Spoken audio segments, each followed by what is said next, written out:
Deputado, como Ô, vai? doutor Rodrigo, boa noite. Agora eu consegui achar a live aqui, agora estamos no ar.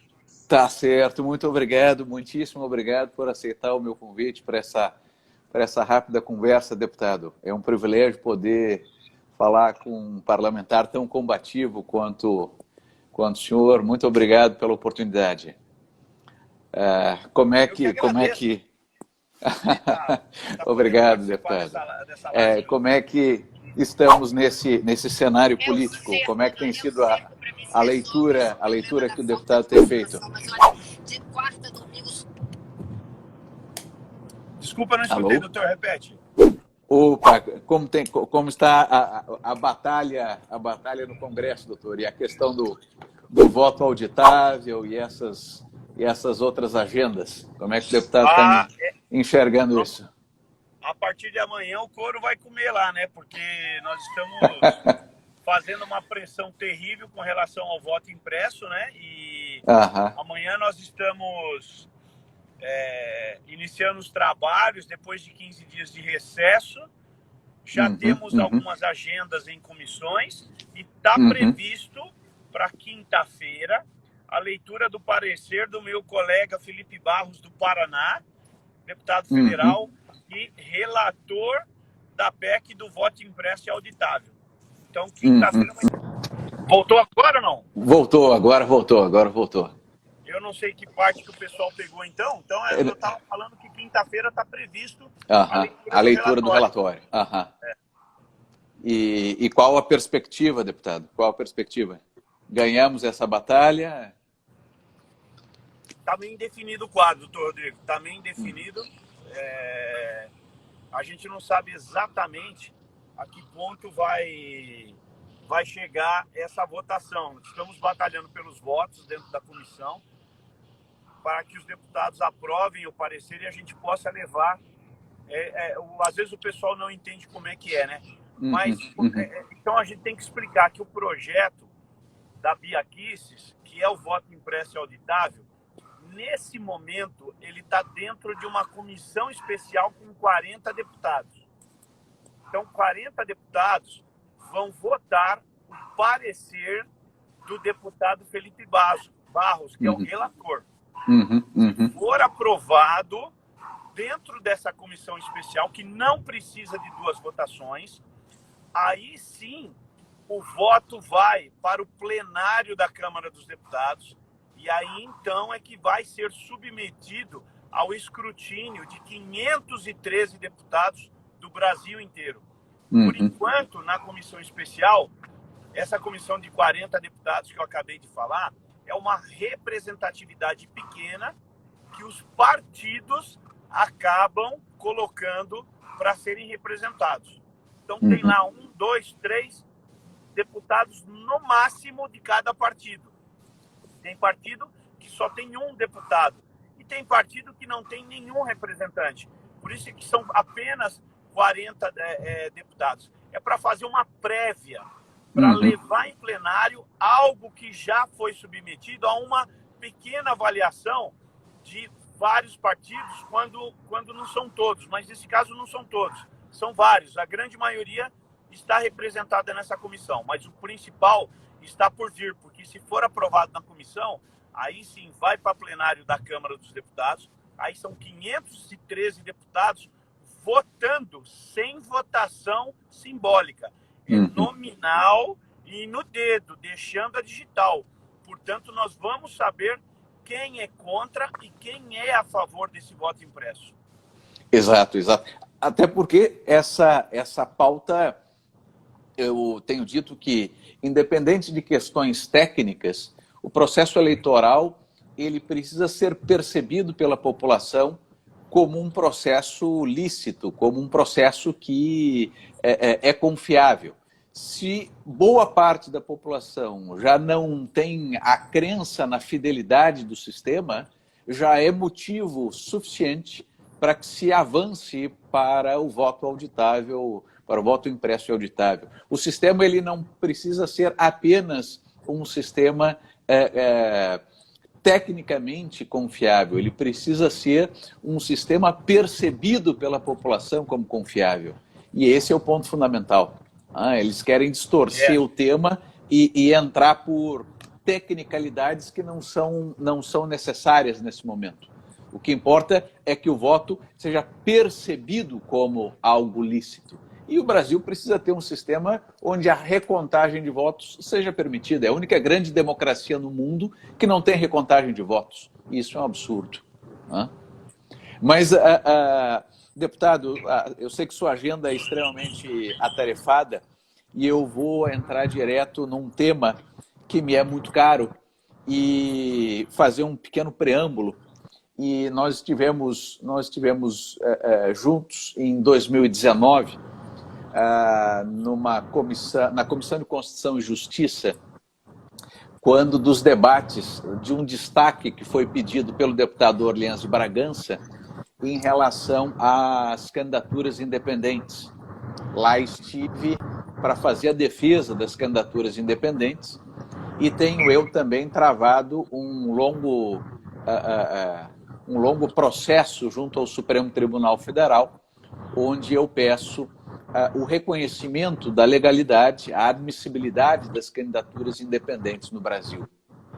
E, à ocasião, na Comissão de Constituição e Justiça, o deputado, na votação que houve na Comissão de Constituição e Justiça, o deputado, àquela época, se manifestou favorável a esse destaque do deputado Orleans de Bragança, uma sessão que à época foi presidida pela deputada Bia Kicis, e lamentavelmente não obtivemos ali todos os votos necessários para o destaque.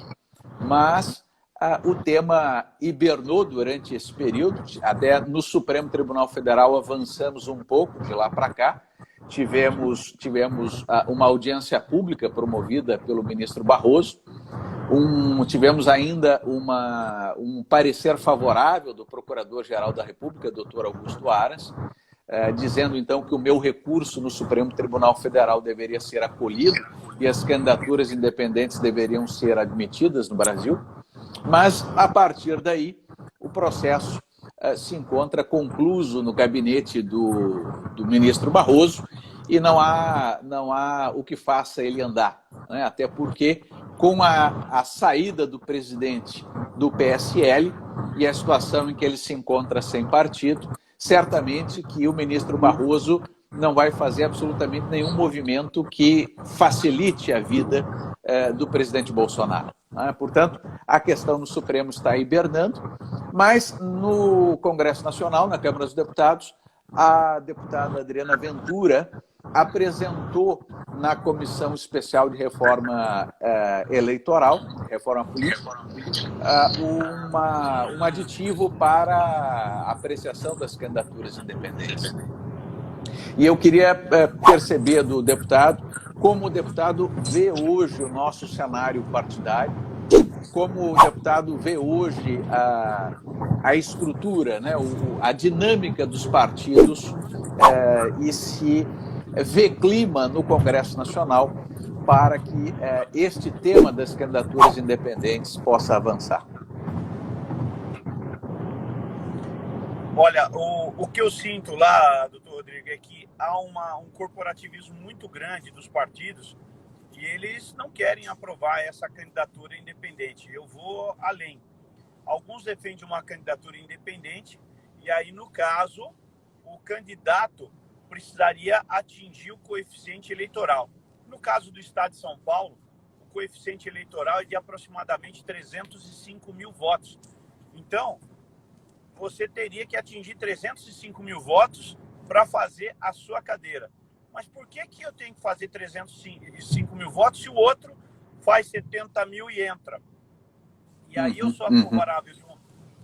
sou favorável a uma candidatura independente, desde que você esteja dentro do número de vagas previsto para o seu estado. No caso do Estado de São Paulo, são 70 vagas. Então, se eu me enquadrar entre os 70 mais votados, eu não preciso ter partido, eu estou eleito. Eu estou ali com a minha cadeira conquistada porque o povo de São Paulo me quis, seja com 300, seja com 200, seja com 100, ou até mesmo com 70 mil votos, que usando o exemplo do estado de São Paulo, de repente com 70 mil votos, você está entre os 70 mais votados.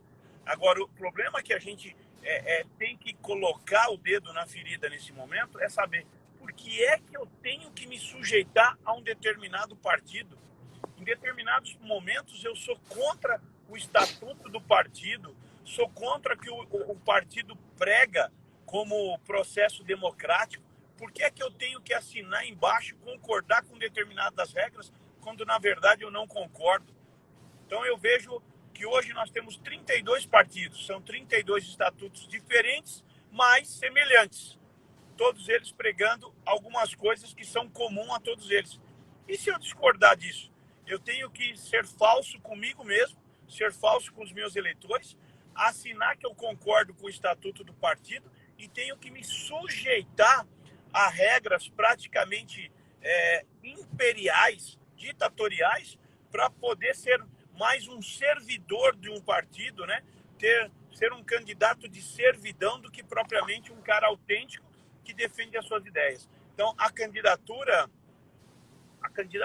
independente, ela para mim é mais do que necessária no Brasil hoje. Passou da hora de a gente cortar mais essa algema, essa amarra que existe num processo democrático. Dá até para dizer que isso não é democracia, né? É uma ditadura partidária que a gente vive no processo de escolha dos nossos representantes.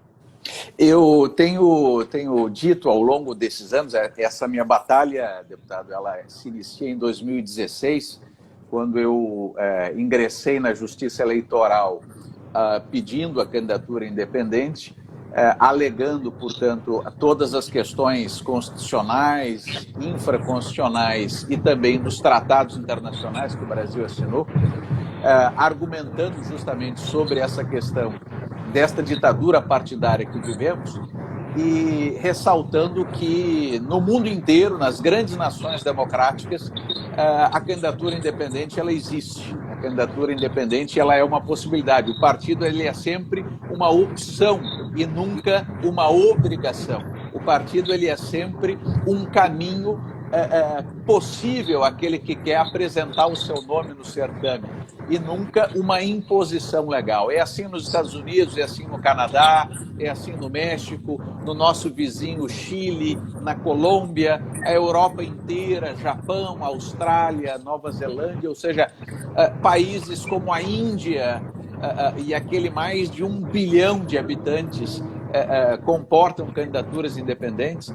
E o Brasil tem andado do lado errado da história, porque o Brasil se alinha com países como Suriname, Angola, Azerbaijão, que são países que não permitem a candidatura independente. E tenho argumentado que os parlamentares em si teriam grande vantagem na candidatura independente, porque o próprio parlamentar ganharia grande autonomia no seu trato, ganharia grande autonomia no desenvolvimento do seu mandato, até porque, em determinado momento, por vezes, é possível que o parlamentar se veja entre a cruz e a espada, e explico. Ele prometeu algo ao seu eleitorado que não é algo que o cacique político daquele partido concorde. E, portanto, para não sofrer sanções partidárias, para não sofrer suspensões, para não sofrer punições, em determinado momento é possível que esse próprio parlamentar se veja ali obrigado a trair a vontade do seu eleitor, a trair a vontade de quem ele se comprometeu para não sofrer as sanções partidárias. Portanto, os próprios parlamentares teriam muito mais liberdade de ação, teriam muito mais compromisso com o seu eleitorado se tivéssemos a possibilidade de uma candidatura independente. E muitas das vezes eu vejo os debates no Congresso hostis à ideia de uma candidatura independente, sem a exata dimensão daquilo que ela representa no sistema. Tenho dito, deputado, que a candidatura independente, inclusive, promoveria um efeito ético sobre os partidos políticos, porque o aumento de competição faria com que o partido político teria que, para manter os seus membros, para incentivar e capturar novos seguidores, que adotar posturas éticas, posturas mais transparentes e de respeito à base. Dentro desse modelo, dentro dessa questão, o deputado, como vê a possibilidade de aprovação do distritão, na medida em que esse é um outro tema que está lá no relatório da deputada Renata Abreu, e o distritão, na sua visão, deputado, seria algo benéfico? E se benéfico, quais as razões que o deputado entende em relação ao distritão? Bom, primeiro que na prática, o que você falou é a pura verdade, né? No momento que você tem uma candidatura independente, onde o parlamentar não está vinculado a nenhum partido, ele vai poder ter total liberdade para decidir de acordo com as suas convicções, de acordo com os seus valores, de acordo com aquilo que ele pensa ou que o povo que o elegeu pensa. Então, há um trabalho muito interessante você soltar o deputado dessas amarras partidárias que hoje, claramente, às vezes o povo não entende o que é isso, mas é muito fácil explicar, né? Em cada votação que existe no parlamento, na Câmara dos Deputados ou no Senado Federal, o partido faz um julgamento, faz um juízo a respeito daquele tema. Esse tema nós vamos votar favorável, esse tema nós não vamos votar favorável. E existe, então, um anúncio dessa decisão, se será dado o sim ou não na votação de determinado projeto. E aí o deputado, ele vota de acordo com o partido. Existe a possibilidade de liberação do voto. Em muitos momentos, a gente vê que o partido, quando não há um consenso ou uma maioria, ou acaba acontecendo muita discussão dentro do partido, o partido acaba anunciando: a bancada de tal partido está liberada nessa votação. E aí, quem quiser votar sim, vota, quem quiser votar, não vota. Mas determinados temas que são de interesse do partido, por diversos motivos, acaba se colocando um cabresto no voto do deputado. E se ele votar em desacordo com o partido, ele pode ser punido com a infidelidade, e aí sim pode ser promovida a expulsão desse deputado e, consequentemente, pode até ser pedido a cadeira, porque a cadeira não é do deputado, a cadeira é do partido. Isso aconteceu recentemente em 2019, quando nós tivemos o PDT. Alguns deputados do PDT acabaram votando contra o projeto da Previdência e foram punidos pelos seus partidos, foram suspensos, não tiveram os seus mandatos pedidos, nem tiveram as suas expulsões promovidas pelo partido. Mas houve um período de suspensão e aí o deputado fica impedido de participar de comissões, né, e exercer outras atividades parlamentares que são importantes dentro do mandato. E aí indo direto para a sua pergunta agora, porque eu só fiz uma explanação em cima daquilo que você havia dito sobre a liberdade do deputado, que de verdade ele acaba não tendo nesse atual modelo. Com a sua independência, a sua candidatura independente, ele não tem que se sujeitar a um partidinho que quer negociar, doutor Rodrigo, e essa é a verdade, o partido quer negociar cargos, quer negociar valores, quer negociar para ministérios, como a gente já viu no passado, né? E aí, então, o partido é obrigado, os seus parlamentares são obrigados a votar de acordo com o partido para que ele possa promover essas negociatas. E a candidatura independente, então, ela eliminaria muito, de vez, essas negociatas, né? Muito bem. Sobre o Distritão. O Distritão, ele está lá em discussão, ainda numa comissão especial, num grupo de trabalho, né, sobre está nas mãos da deputada Renata Abreu e, se eu não me engano, também da deputada Margarete Coelho, se eu não me engano, né? E o Distritão, ele acaba sendo algo um pouco mais justo, mas ainda não libera a candidatura independente. Eu digo mais justo porque você tem dentro, sempre me baseando por São Paulo, que é o estado que eu estou aqui, né? São 70 vagas e, portanto, para deputado federal são cerca de 110 candidatos possíveis por partido. Então, nós temos aí 32 partidos, nós poderíamos ter aproximadamente, né, 3.300, 3.400, 3.500 candidatos numa eleição, se todos os partidos apresentarem o número total de candidaturas. Então, deixa a eleição mais concorrida e, estrategicamente, o que fazem os partidos? Eles lançam candidatos por região, para que possa ir amealhando votos para a legenda e, consequentemente, a legenda fazerem os seus deputados eleitos de acordo com a sua votação.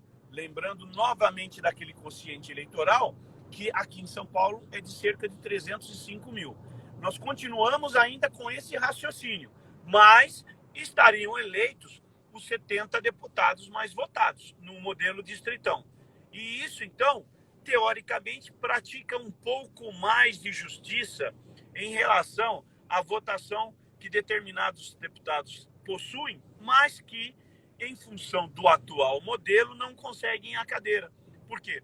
Porque o seu partido não alcançou um número X de cadeiras, que ela é feita a cada 300 mil votos, dá ao partido uma cadeira, e aí sim vem pela ordem de votação na sequência do partido. Então, primeiro o partido faz as cadeiras, a cada 300 mil, uma cadeira. E a partir daí, então, pega-se na ordem de votação dentro do próprio partido. O distritão, ele pode permitir que essa regra seja um pouco derrubada, porque, independente do partido, os 70 mais votados é que acabam pegando as cadeiras. Isso dá mais segurança e identidade com a votação, com a vontade do povo. Poxa, os mais votados entram. Pô, se o povo votou naquela pessoa, o povo está querendo aquela pessoa dentro do parlamento. Então vamos respeitar essa vontade. Essa é a diferença do distritão, que hoje é bem diferente do sistema atual, né? Então a gente vai realmente dar uma boa guinada se isso for aprovado. Tenho ressaltado, deputado, em várias lives que tenho feito, inclusive com a deputada Janaína Pascoal, a deputada Cristonieto, a própria deputada Adriana Ventura, autora do projeto da candidatura independente, fizemos uma live bastante produtiva. Tenho ressaltado que, se o distritão for aprovado, estamos a um passo da candidatura independente, porque uma das grandes oposições que se faz à candidatura independente é justamente como seria o cálculo do quociente para o candidato independente. Com o distritão, essas discussões caem por terra, porque seja um candidato partidário, seja um candidato independente, serão eleitos os 70 mais votados no estado de São Paulo, ou aqui no Rio de Janeiro, os 41 mais votados. Ou seja, simplifica-se o processo. Né? Gostaria de colher do deputado também uma outra questão que me parece bastante sensível nesse momento. O deputado verifica, e como o deputado vê a questão do fundo eleitoral. Né? Nós tivemos, evidentemente, um aumento dramático em relação ao fundo eleitoral, e tenho dito que isso não fará bem à democracia, porque quanto mais poder e quanto mais dinheiro venha a ser concentrado na mão dos donos dos partidos, dos dirigentes partidários, é possível que tenhamos um descolamento ainda maior entre estas cúpulas partidárias e a vontade popular. Portanto, o Brasil, que já é o país que mais gasta verbas públicas na sua dinâmica eleitoral, agora vê um aumento exponencial disso. Então, gostaria de verificar como o deputado percebe esse tema e se o deputado entende também que seria necessário repensarmos essa questão. Deputado, acredito que ele tenha tido algum problema de conexão aqui.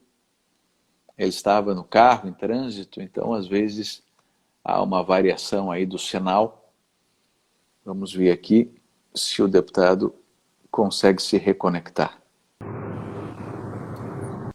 Deputado, não sei se o deputado conseguiu acompanhar as minhas últimas colocações.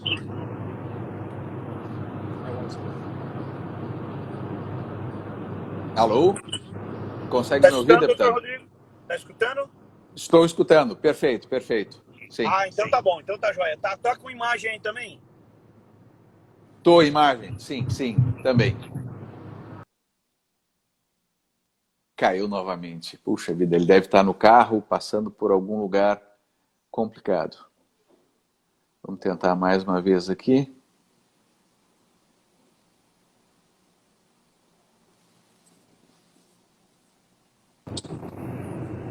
Foi. Agora voltamos. Voltou. Então estamos aqui com 4G novamente. Tá certo. Essa questão do fundo... Toda vez que eu vou falar do fundo, dá um problema de sinal, né? Então, eu vou falar rápido. Esse fundo eleitoral é nojento, doutor Rodrigo. É nojento demais. Olha, eu posso até entender que a democracia custa. Nós temos que ter despesa para poder promover uma eleição. Tem que pagar gente.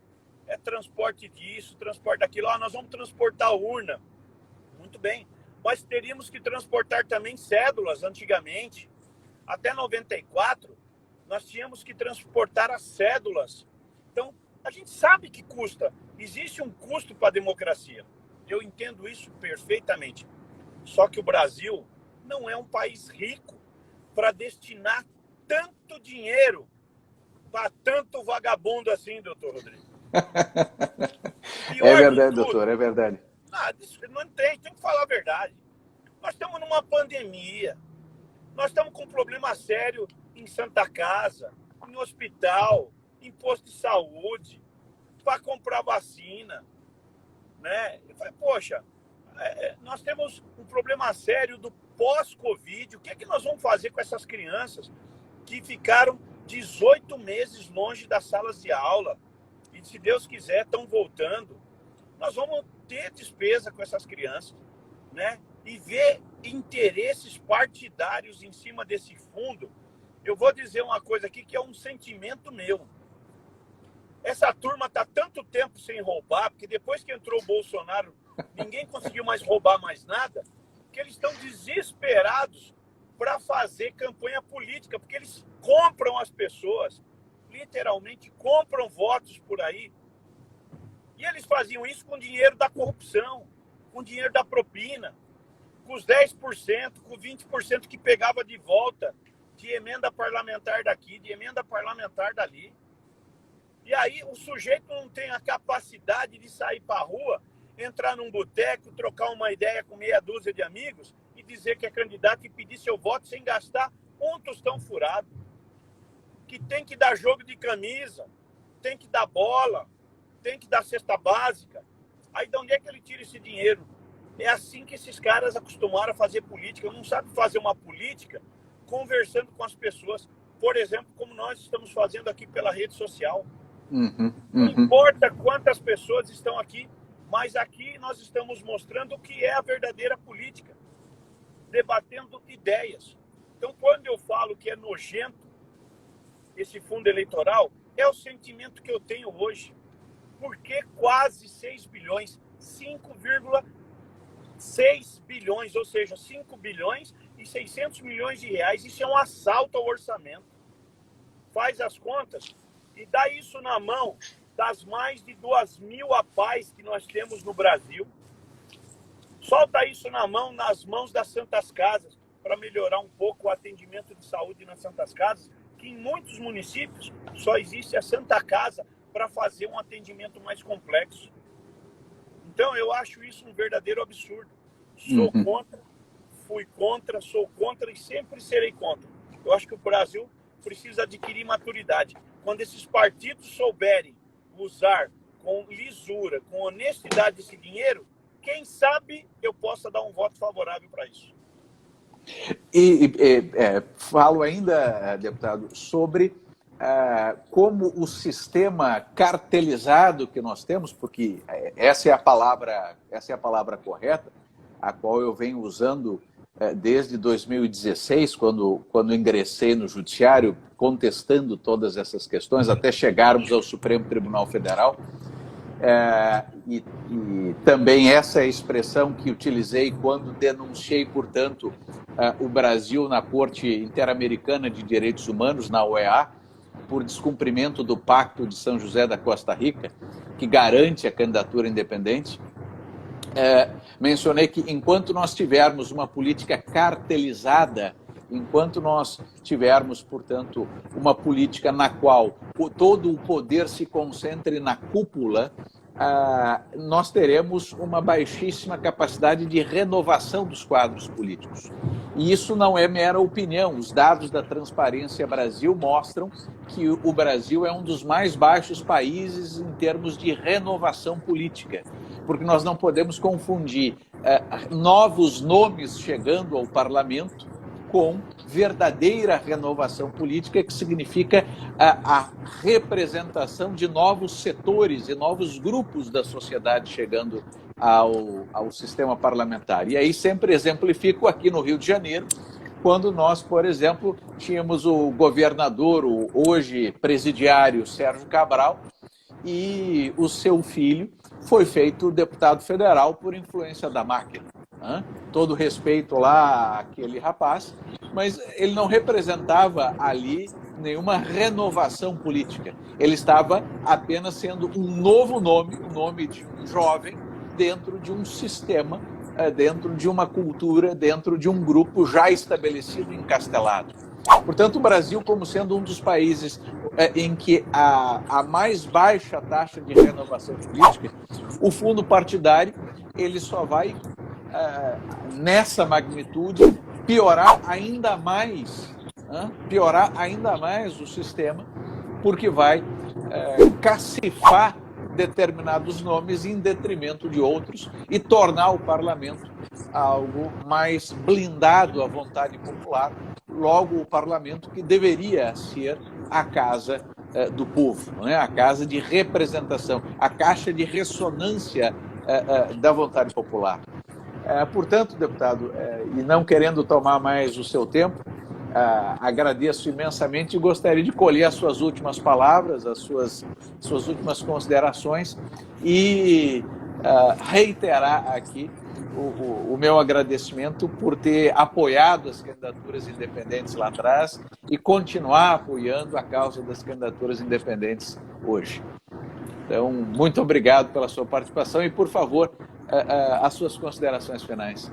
Doutor Rodrigo, para provar que é uma carteirização mesmo esse fundo eleitoral, eu desafio os partidos a dividirem de forma igualitária nos valores unitários e até nos centavos para todos os candidatos que eles apresentarem nas urnas do ano que vem. Vai dividir de forma igualitária, desde o deputado federal eleito até aquele que nunca disputou uma eleição. Vai ter que receber a mesma quantidade. Aí, quem sabe, eu possa descartar esse conceito de cartel, porque, por enquanto, é um cartel mesmo. Quem é eleito vai receber todas as glórias e todo o dinheiro possível e imaginável do fundo eleitoral. Quem está tentando, os próprios partidos hoje, doutor Rodrigo, promovem uma luta absolutamente desigual no pleito eleitoral, na corrida eleitoral. Eles não deixam os pequenos entrarem, somente os tabaréus da política é que acabam sendo reconhecidos na hora da partilha do fundo eleitoral. Estou contigo, doutor Rodrigo, nessa pauta da candidatura independente. O senhor pode contar comigo. estou contigo para que haja mais lisura e justiça no processo eleitoral. Eu vivo aqui no estado de São Paulo, sendo um estimulador e um motivador de policiais militares para que eles entrem na política. Mas, ao mesmo tempo, eu deixo bem claro, vocês estão entrando numa corrida onde vão dar um motor de Fusquinha para vocês e um motor de Ferrari para outros. Porque o que tem ali o motor da Ferrari, ele vai ter todo o oxigênio possível e imaginável de fundo eleitoral, disso, daquilo, enquanto vocês que são captados ou cooptados num discurso mentiroso de promessas que vai dar isso, vai dar aquilo, na hora do vamos ver, acabam literalmente sendo passados para trás, deixados para trás, porque os partidos não abrem mão de ter os seus servos dentro do parlamento. E eu digo servo mesmo, porque eles acabam servindo de capacho para os partidos. E sou aqui um estimulador dos policiais militares, mas sempre alertando dessa briga, dessa luta praticamente herculeana que eles vão ter dentro do período eleitoral. Então, o senhor pode contar comigo. Agradeço demais esse convite do senhor para fazer essa live hoje. Agradeço demais. E, olha, estou torcendo para que nós tenhamos outras oportunidades para falar de uma forma bem clara, bem simples, bem didática para todos os nossos eleitores. Muitíssimo obrigado, deputado. E, mais uma vez, parabenizo a sua atuação, a sua combatividade, a sua correção de postura, porque é disso que o Brasil precisa. Muitíssimo obrigado, uma boa noite e muito obrigado a todos aqueles que nos ouviram. Um forte abraço, deputado. Todo sucesso do mundo para o senhor. Obrigado e obrigado a todos também. Até logo.